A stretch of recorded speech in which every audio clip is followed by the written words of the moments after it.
casa es un lugar de oración. Somos CENTI, Centro Internacional de Teoterapia Integral. Bienvenidos una vez más a este espacio donde tenemos la oportunidad de comunicarnos para oír, leer, estudiar, meditar y espero que memorizar la palabra de Dios. Esta maravillosa riqueza que tenemos todos los que la buscamos y nos apropiamos de ella, gracias al Espíritu Santo que nos enseña cada día. Tal vez ustedes han escuchado la historia de la anciana que se subía en un bus. Ella buscaba siempre la ventana y llevaba en su mano una bolsa. Esta historia yo la leí a finales de los años 90 y me llamó mucho la atención. Durante el recorrido abría la bolsa y durante todo el trayecto tiraba algo por la ventana. Un día un hombre que subía a ese bus para ir a su trabajo le pregunté intrigado qué era lo que tiraba tanto por la ventana. Son semillas, respondió la anciana. ¿Semillas? Sí, de flores. Es que miro afuera y está todo tan vacío. Me gustaría poder viajar viendo flores durante todo el camino. ¿Verdad que sería bonito? Pero las semillas caen encima del asfalto, las aplastan los carros, se las comen los pájaros. ¿Cree que sus semillas germinarán al lado del camino? Seguro que sí, aunque algunas se pierdan, algunas acabarán en la cuneta y con el tiempo brotarán, pero tardarán en crecer, necesitan agua. Yo hago lo que puedo hacer, ya vendrán los días de la lluvia. La anciana siguió con su trabajo y el hombre bajó del autobús para ir a trabajar, pensando que la anciana había perdido un poco la cabeza. Unos meses después, yendo al trabajo, el hombre al mirar por la ventana vio todo el camino lleno de flores. Todo lo que veía era un colorido y un florido paisaje. Se acordó de la anciana, pero hacía días que no la había visto y le preguntó al conductor del bus qué hay de la anciana, de las semillas, porque ya hacía un mes, pues hace mucho tiempo que no la veía. Y el Señor le responde, pues ya hace un mes que murió. El hombre volvió a su asiento y siguió mirando el paisaje. Las flores han brotado, se dijo, pero ¿de qué le ha servido su trabajo? No pudo ver su obra. De repente oyó la risa de una niña pequeña que señalaba entusiasmada las flores. Mira, papá, mira cuántas flores.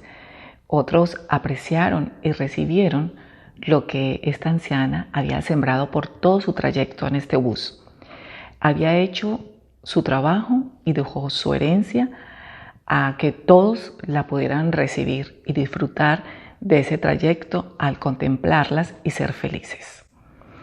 Este hombre siguió haciendo su viaje de su casa a su trabajo con una bolsa de semillas en sus manos que iba arrojando por la ventanilla. Todos los días esparcimos muchas semillas, pero preguntémonos, ¿estaremos esparciendo las semillas correctas? Nuestras actitudes y palabras son semillas que sembramos cada día, que determinan qué tipo de fruto o cosecha tendremos en nuestras circunstancias y en nuestras relaciones. Hoy estaremos hablando sobre lo que sembramos, eso recogemos. Y también decía un autor desconocido, quiero leérselos, él decía, quien planta un árbol cosecha alimentos, quien planta flores cosecha perfume, quien siembra trigo cosecha pan, quien siembra amor cosecha amistad, quien siembra alegría cosecha felicidad, quien siembra verdad cosecha confianza, quien siembra fe cosecha certezas, quien siembra cariño cosecha gratitud. No obstante, hay quienes prefieren sembrar tristezas y cosechar amarguras, plantar discordia y cosechar soledad, plantar ira y cosechar enemistades, plantar injusticia y cosechar abandono. Somos sembradores conscientes, repartimos diariamente millones de semillas a nuestro alrededor. Autor desconocido. Y En nuestro recorrido bíblico, en el día de hoy, vamos al capítulo 29 de Génesis y allí comprobaremos que Jacob empieza a cegar la cosecha de su maldad, de su conducta engañosa, mentirosa y tramposa. Es así como Jacob,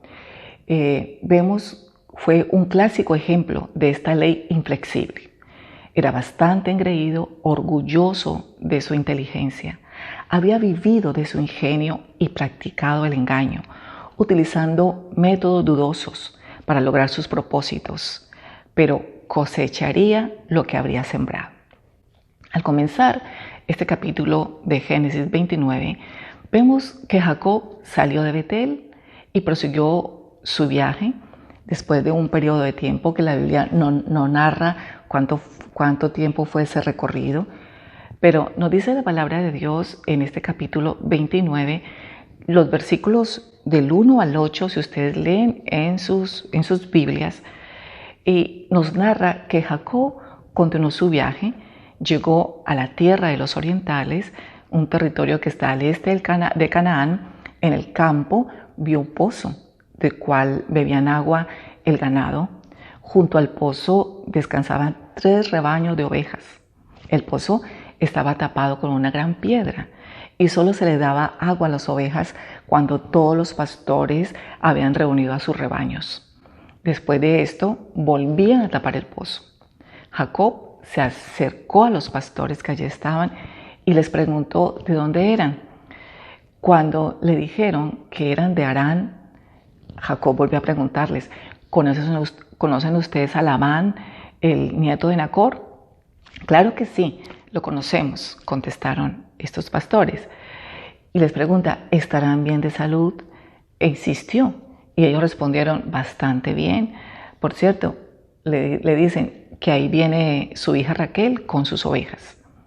Entonces Jacob les hace una sugerencia a estos pastores y les dice: falta mucho para que se oculte el sol.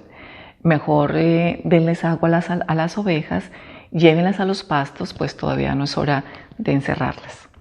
Pero ellos respondieron que ellos no debían darles agua todavía, porque tenían que esperar siempre a que llegaran todos los rebaños y juntos poder destapar el pozo y poder darles de beber a todos los rebaños.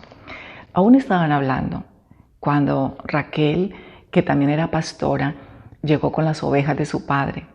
Dice la Biblia que entonces Jacob quitó la piedra del pozo y le dio agua a las ovejas, luego besa a Raquel y se le echó a llorar.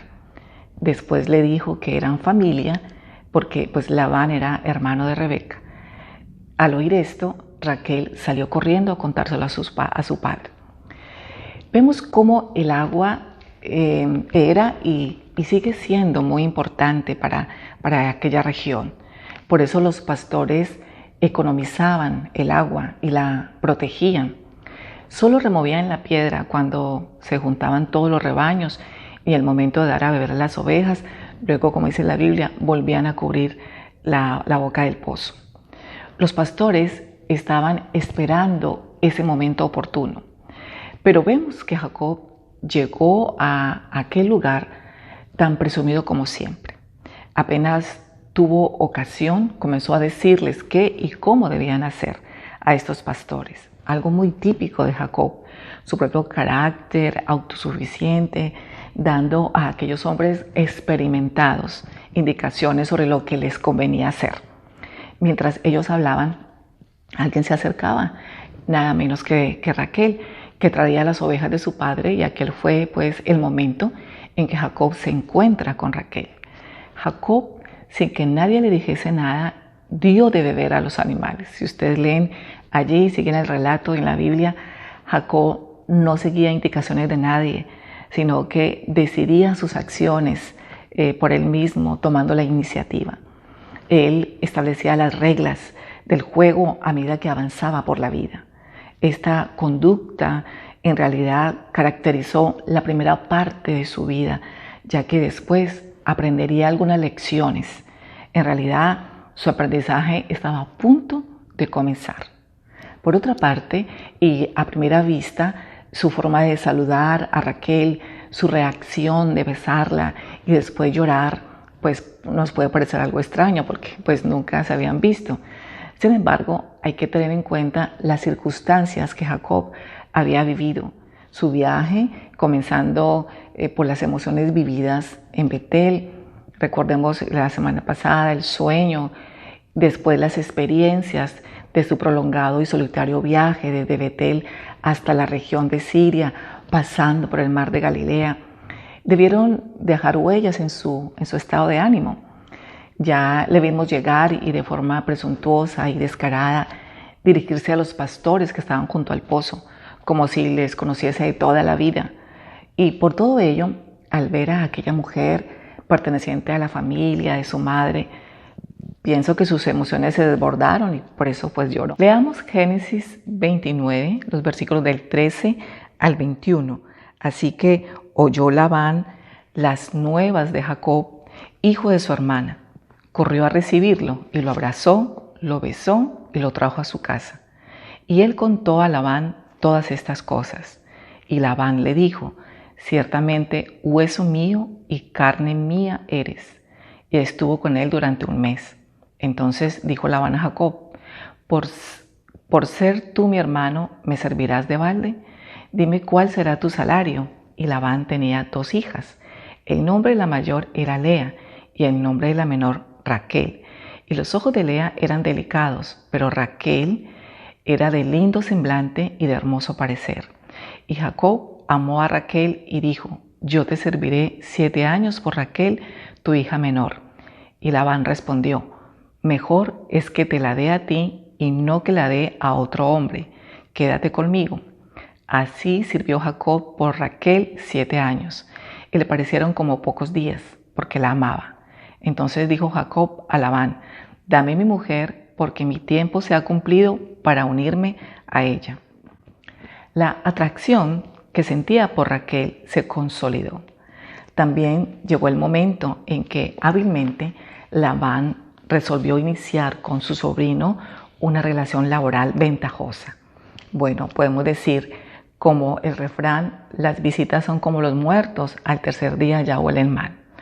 Pasa un mes y Jacob no trabajaba, ya no podía gozar de los hospedaje gratuito, se dedicó a galantear a Raquel y Labán seguramente había observado las preferencias de su sobrino por una de sus hijas y se aprovecha de la situación.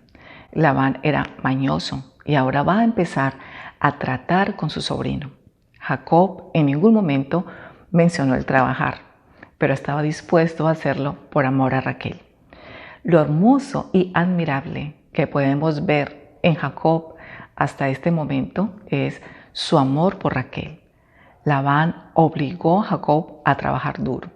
Seguramente para Jacob las condiciones de trabajo fueron duras y llama la atención la profundidad de los sentimientos de él, afrontando cada una de aquellas largas jornadas motivado por la ilusión de unirse a Raquel. El relato nos lleva ahora al imprevisto rumbo de los acontecimientos, porque resulta que esta historia nos va a mostrar una mala jugada. Y quiero que leamos los versículos del 22 al 26, que dice: y entonces Labán juntó a todos los varones de aquel lugar e hizo banquete. Y sucedió que a la noche tomó a Lea su hija y se la trajo, y él se llegó a ella. Y dio Labán su sierva Silpa a su hija Lea, por criada. Venida la mañana, he aquí que era Lea, y Jacob dijo a Labán: ¿qué es esto que me has hecho? ¿No te he servido por Raquel? ¿Por qué pues me has engañado? Y Labán respondió: no se hace así en nuestro lugar, que se dé la menor antes de la mayor. En la ceremonia de matrimonio en aquellos días, la mujer se cubría con un velo y quedaba oculto su rostro. Jacob no vio quién era hasta el otro día. No era Raquel, era Lea. A lo mejor esta situación de engaño llevó a Jacob a recordar cómo él había engañado a su propio padre, simulando ser su hijo mayor. engaño por el que él había tenido que salir de su hogar. Y cómo Dios no aprueba ese tipo de proceder. Ahora Jacob tiene que cosechar lo que había sembrado. Había fingido ser el hijo mayor cuando en realidad era el menor. Ahora con Raquel resulta que se había unido a la mayor, a Lea. Y semejante engaño fue pasado por alto por su tío Labán, experto en estas cuestiones, quien se justificó como quien aludiría hoy a la letra pequeña de un contrato que no se ha leído. Labán simuló haber olvidado informar a Jacob de la costumbre de aquel país, donde requería que la hija mayor se casara primero. La hija menor no debía casarse hasta que la mayor ya se hubiese casado. Pero en un alarde de generosidad, Labán le presentó a Jacob una oferta. Y vamos a ver esta oferta y la vemos en los versículos 27 al 30. Cumple la semana de esta y se te dará también la otra, por el servicio que hagas conmigo otros 7 años. E hizo Jacob así, y cumplió la semana de aquella, y él le dio a Raquel su hija por mujer, y dio Labán a Raquel su hija, su sierva Bilha, por criada. Y se llegó también a Raquel, y la amó también más que a Lea, y sirvió a Labán aún otros 7 años. Esta semana equivale a 7 años. Ahora, esta relación de tener 2 esposas, Dios no lo aprueba, de la misma forma que no aprobó lo de Abraham con Agar. Jacob empieza a recibir clases en esta escuela de las dificultades, del sufrimiento. Está tomando 2 esposas y no debió haberlo hecho. Estaba muy afligido por esto. Sirvió al tío Labán el doble del tiempo que había acordado al principio. Por todo esto, sirvió 14 años y ahora tiene 2 esposas.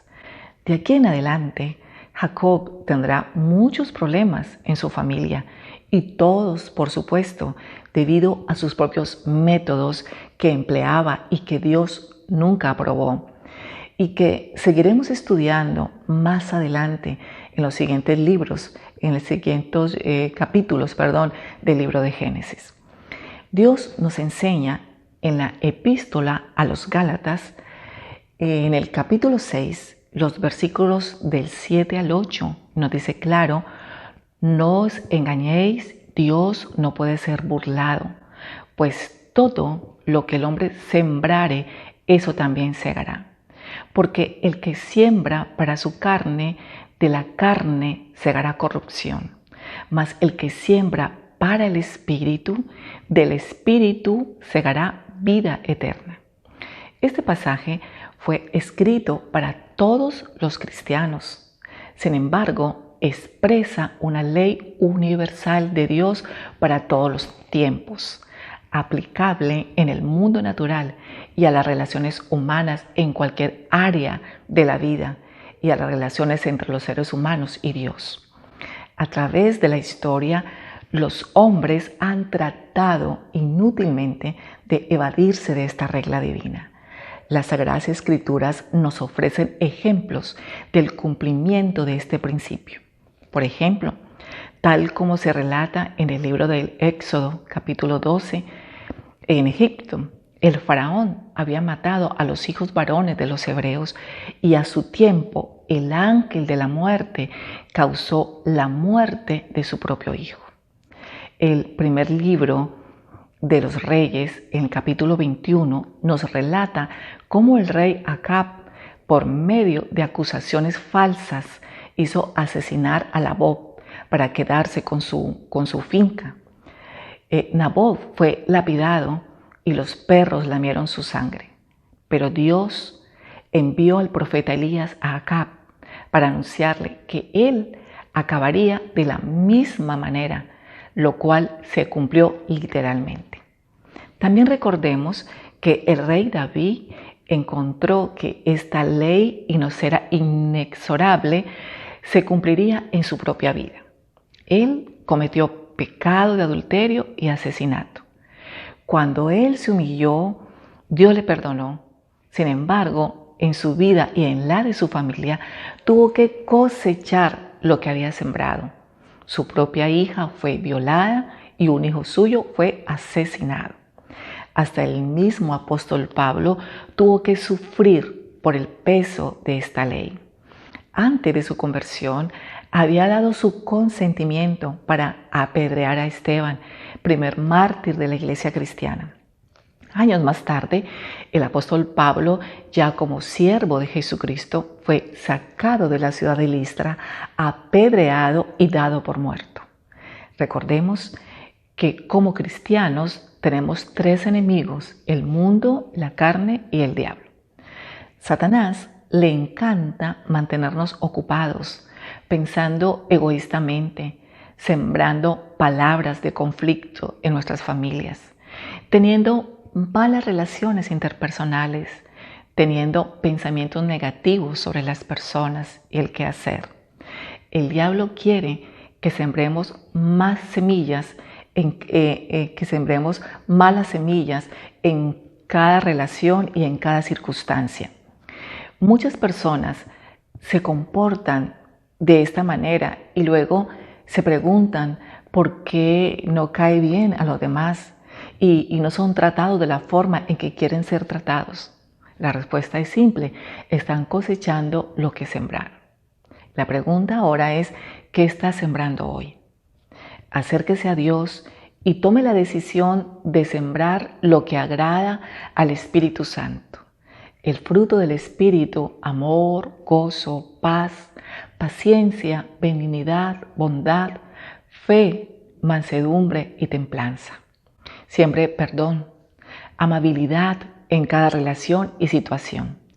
Trate a las personas como quisiera que la trataran a usted, como Dios quiere que lo haga, y solo así cosechará una vida de grandes bendiciones, llena de relaciones alentadoras, compasivas, solidarias y con grandes resultados que honrarán a Dios.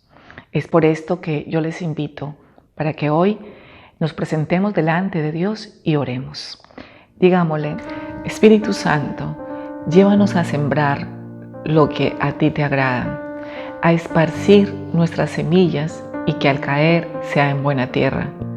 Toma el control de nuestros pensamientos para que sean afirmados.